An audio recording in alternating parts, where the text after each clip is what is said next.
दोस्तों, अखिलेश यादव पीडीए की बात करते हैं कि पीडीए ही एनडीए को हराएगा। 2024 के सफलता के बाद 2027 के पीडीए पर फोकस करने वाले अखिलेश यादव के पीडीए पर चंद्रशेखर रावण का एक बयान चर्चा का विषय बना हुआ है। उन्होंने कहा है कि अखिलेश यादव पीडीए का अपमान कर रहे हैं।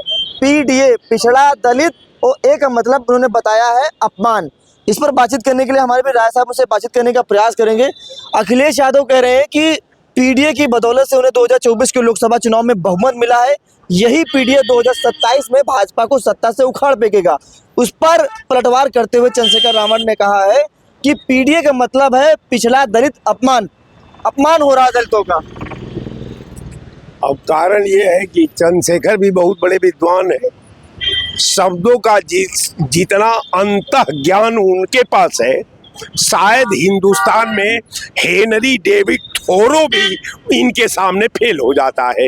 अब कहने का मेरा मतलब ये है कि जो आदमी पीडीए का फुल फॉर्म न बता सके, अब उसके कथन को गंभीरता से लेना, उसके कथन पर पूरे देश और प्रदेश का भविष्य का सपना देखना, उसके कथन पर प्रदेश का विकास का दहलीज का मूल्यांकन करना, उसी के कथन पर जो है समाजवादी पार्टी और इंडिया गठबंधन के 3 कालखंड अतीत से लेकर के और भविष्य तक को मैनुअल के सांचे में ढाल करके आप पीडीए को उसमें मैनेज करके एक आधुनिक उत्तर प्रदेश बनाना, हम समझते हैं कि अतिशोक्ति का सब्जेक्ट है, इसलिए कि उतना जिसके पास शब्दों का अभाव हो, जो शब्दों के प्रति अनभिज्ञ हो, जो शब्दों के प्रति कोई उसका स्वतः की व्याख्या न हो,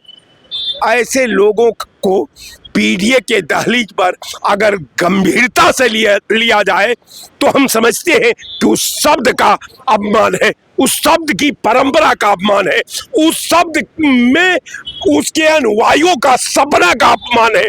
निश्चित तौर पर मैं मानता हूं कि चंद्रशेखर कोई पॉलिटिकल थिंकर नहीं है, चंद्रशेखर कोई पॉलिटिकल व्यक्ति नहीं है। चंद्रशेखर गिरोह के एक मालिक हैं, उनको केवल गिरोह है उनके पास, और वो गिरोह के बल पर वही अखिलेश यादव जी ने उनको सांसद बना दिया। अखिलेश यादव ने बिल्कुल वो अपने केतली चुनाव निशान से बने हैं। बिल्कुल, वो केतली का चुनाव निशान छोड़िए, जो वो कह रहा है आज जो सवाल कर रहा है अखिलेश यादव की देन है। नहीं तो आप उस विधान नगीना लोकसभा में जाइए और एक एक आदमी से पूछेंगे तो एक एक आदमी बताने को आज के डेट में तैयार है कि आज अगर चुनाव लोकसभा का हो जाए तो ये वही जमानत नहीं बचा पाएंगे, जीतने का तो कोई बात सवाल नहीं उठता। राय साहब का कहना है कि अखिलेश यादव ने चंद्रशेखर रावण को सांसद बनाया। बिल्कुल, इसलिए कि इंडिया गठबंधन के सामने इनका कोई वजूद नहीं था, लेकिन बार बार कहने के बाद अखिलेश जी ने वहां डमी प्रत्याशी दे करके उसको जिताने का काम किया, जबकि सपा के तमाम नेता विरोध करते रहे, इंडिया गठबंधन के तमाम नेता विरोध करते रहे। लेकिन अगर अध्यक्ष जी अपना केवल कैडर में परिवर्तित कर दिए होते तो ये 2 लाख वोट से चुनाव हारता, बुरी तरह हारता। तो अब तो अखिलेश यादव का ही विरोध करना शुरू कर दिया चंद्रशेखर रावण। आप जानते हैं ये भारत की मिट्टी में बड़ा दोष है साहब। इस मिट्टी का शोध अगर चर्चिल के सामने रखा गया तो उसने कहा कि साहब भारत तो एक आजाद मुल्क बन गया, भारत का एक कानून बन गया, भारत का एक देश राष्ट्र बन गया। तो उसने कहा कि हाँ साहब सही। तो जब उससे पूछा गया कि आपका भारत के विधा के प्रति आपकी ओपिनियन क्या है, तो उसने कहा कि भाई भारत एक अलग राष्ट्र है, स्वतंत्र राष्ट्र है, तो उसमें हमारी क्या ओपिनियन हो सकती है। लेकिन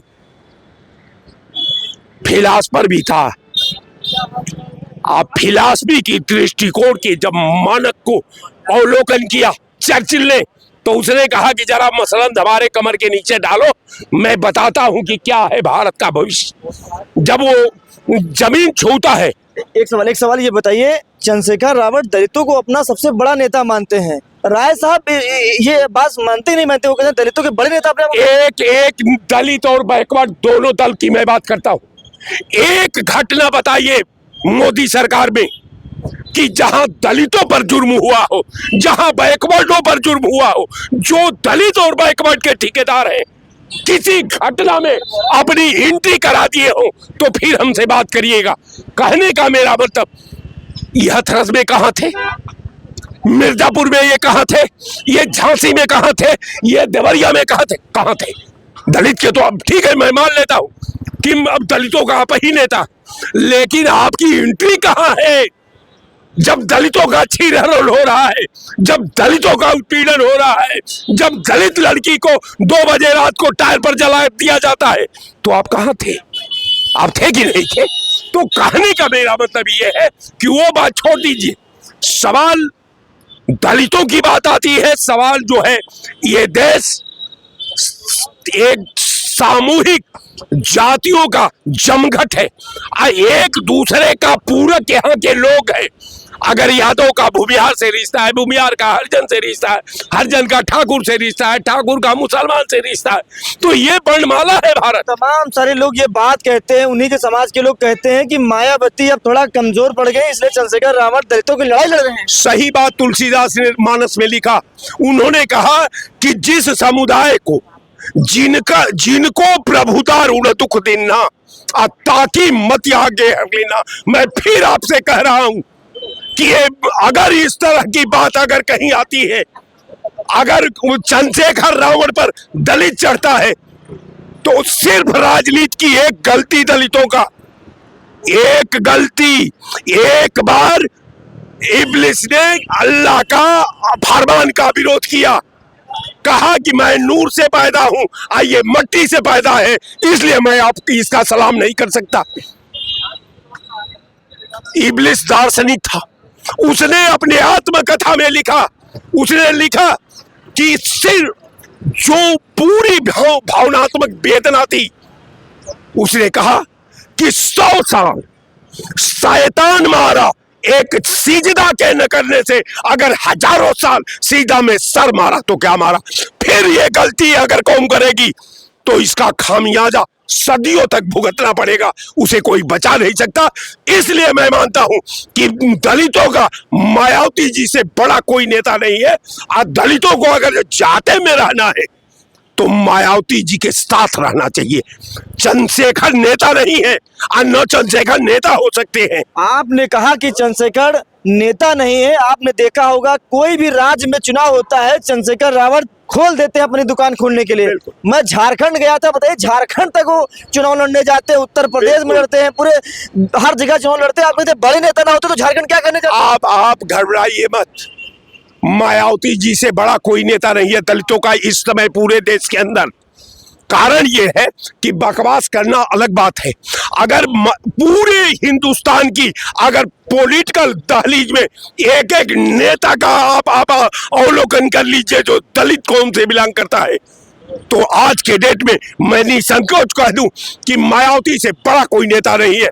लेकिन दुर्भाग्य ये कि मुझे लगता है कि ये कौम सत्ता का सुख ले लिया है, इसलिए जैसे ब्राह्मणों ने ले लिया, ठाकुरों ने ले लिया, भूमिहारों ने ले लिया, यादवों ने ले लिया, मुसलमानों ने ले लिया, असत्ता के गलियारे पर, दहलीज पर उस तरह समुद्र के किनारे मछली की तरह सत्ता के लिए तड़प रहा है, जिस तरह जून में तपती हुई धूप में मछली को निकाल दिया जाए और समुद्र दिखाई जल उसको देता रहे, तो वो तड़पन आज इन कौम में है। निश्चित तौर पर मैं आपके चैनल पर कहता हूं, कारण यह है कि मैं मायावती का प्रवक्ता नहीं हूं, लेकिन अगर आपका जो सवाल था, जो आपका संदर्भ था, दलितों में नेता कौन, तो दलितों में मायावती से बड़ा कोई नेता नहीं। मैं ईमानदारी से मैं अपनी पार्टी का लाइन नहीं कर रहा हूं, ये मेरा स्वतः का विचार है। आज जो हमारा दलितों के प्रति जो संवेदना है, जो लगाव है, जो हमारा सोच है, मैं उसके मुताबिक मैं कहता हूं कि मायावती से बड़ा दलितों का कोई देश के अंदर नेता नहीं। ठीक है, बहुत बहुत शुक्रिया। देखिए राय साहब जी, हमारे उनसे बातचीत हो रही थी। चंद्रशेखर रावण लगातार दलितों की बात करते हैं, लेकिन कांग्रेस के ये नेता हैं, इनको भी इनका मानना है कि दलितों के अगर सबसे बड़े कोई नेता है तो वो मायावती जी है। चंद्रशेखर रावण कहीं भी चुनाव हो जाते हैं, दुकान खोलने चले जाते हैं, चुनाव लड़ने चले जाते हैं, हालांकि जमानत जरूर जब्त हो जाती है, लेकिन अपने आप को बड़ा नेता समझते हैं। लोगों की नज़र में आज कितना वो बड़ा नेता था, आज हमें यहाँ लोगों से बात करने से पता चला। आप इस खबर पर क्या सोचते हैं, मुझे कमेंट बॉक्स में बताएं। फिलहाल के नमस्कार।